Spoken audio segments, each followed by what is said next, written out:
how the terrorists in fact were operating on a toolkit, on a manual that was found on the dead body of the Hamas terrorists. We in fact have Pradeep Dutta joining us from Tel Aviv. We also have Adam Scott Bellows, ex-advisor, Israeli government, joining us. Thank you, Mr. Bellows, for joining us. What we're breaking on Times Now is the manual, that pictures of which have been released by the IDF, which shows you the kind of pre-planning that went into. And not just that, they have documented it. These manuals were found on the dead body of terrorists. They were given instructions how to unleash terror and then also recorded. It's absolutely a disgrace, but it's also very clear that there's been a long-term plan in order to infiltrate Israel. I mean, we've been trying to stop them from infiltrating for the past 12 years. I'm sure you remember many years ago, right before the Jewish New Year, they had created a plan to infiltrate in the south as well, and we were able to stop them in time before it happened. They called it what would have been the worst terror attack in Israeli history. Obviously, 12 years later, or 10 years later, they were able to succeed. What we're looking at here is a clear terrorist network that has clear goals, that has premeditated goals, that were turned into premeditated crimes against humanity. Their training and their manual clearly lays out exactly what happened on October 7th. Absolutely. Mr. Bellows, in fact, how do you respond to voices coming to the fore saying that Israel should think about ceasefire because people are losing, innocent individuals are losing their life on the other side. Palestinians are being killed in the strikes and bombings that are meant for the Hamas terrorists and terror dens. How do I respond to the idea of a ceasefire? Is that the question? Yes.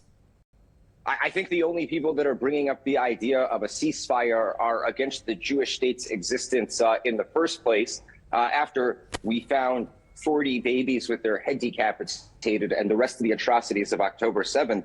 I don't really hear those same people. I mean, even on this channel, we had a debate where somebody tried to compare Israeli aerial bombardments to the beheading of the 40 children that were found in the south of Israel. So I don't really think that anyone in Israel is taking any type of an idea of a ceasefire realistically at this time.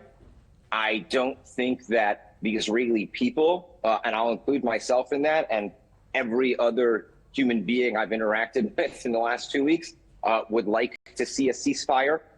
If you look on social media, there is one side clamoring for a ceasefire and another side saying, we want peace, we want to end this war, but there will be no ceasefire right now. And it's clearly pro-Hamas, pro-Israel. The people who are clearly supporting the idea of this ceasefire are pro-terror. They're pro-Hamas. They're pro-rape. They're pro-child abuse.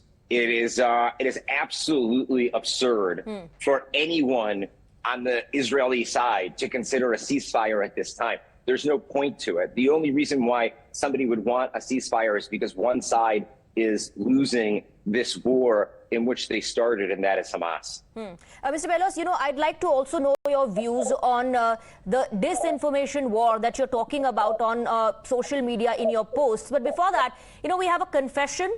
This confession is from a captured Hamas terrorist who reveals the atrocities they've committed, even though they admit their actions go against the tenets of their religion.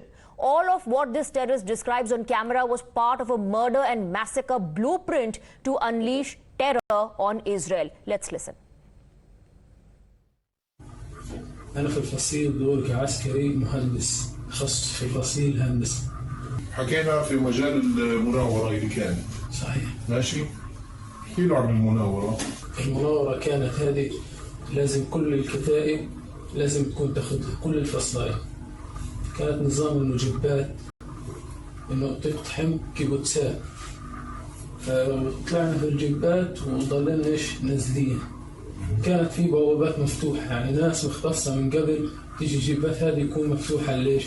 البوابات والمناطق تاعت الكيبوتسات تكون مجهزة. فبنزلوا الجبات وبنزل بوصلوا عند الكيبوتسات بينزلوا اللي في الجبات فبينزلوا بيقتحموا الغرف والمباني. بقعدوا يقتحم في الغرف، غرفة ولا غرفة ولا غرفة. وبعديها بخلصوا. لحظة، ايش بيسووا بالغرف هذول؟ زي ما حكيت. بيرموا قنابل وبضخوا اطلاق. والهدف؟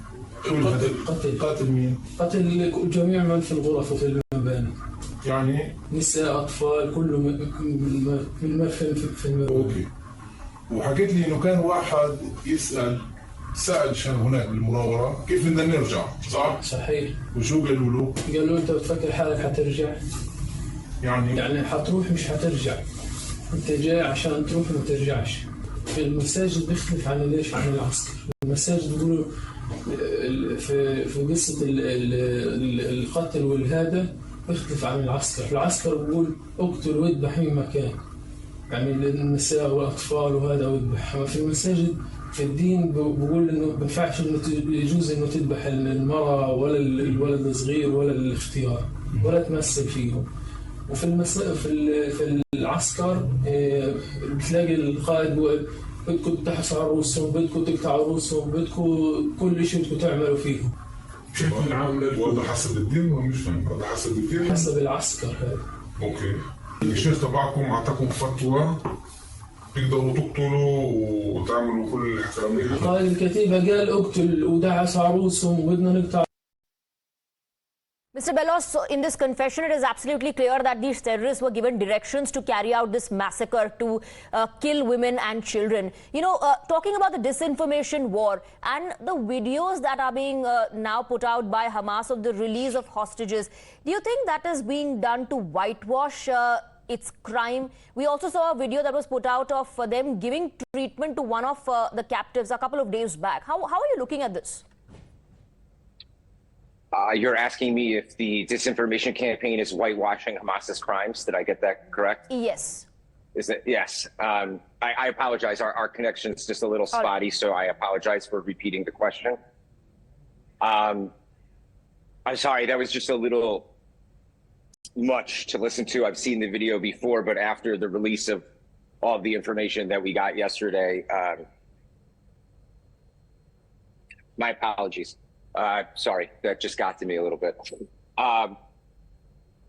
Let me make this very clear, okay, and as clear as I can possibly be for your viewers. It's not a disinformation campaign, okay? It is, like you said, a whitewashing of their crimes. If you look at the boycott, divestment, sanction movement, the pro-Hamas movement, the movement of the revolutionary socialist left, okay, the far left, so to speak, in the world today, they have been calling Israel baby killers for the past 30 years. Okay, they've been accusing Israel of the crimes that we have now seen committed on October 7th.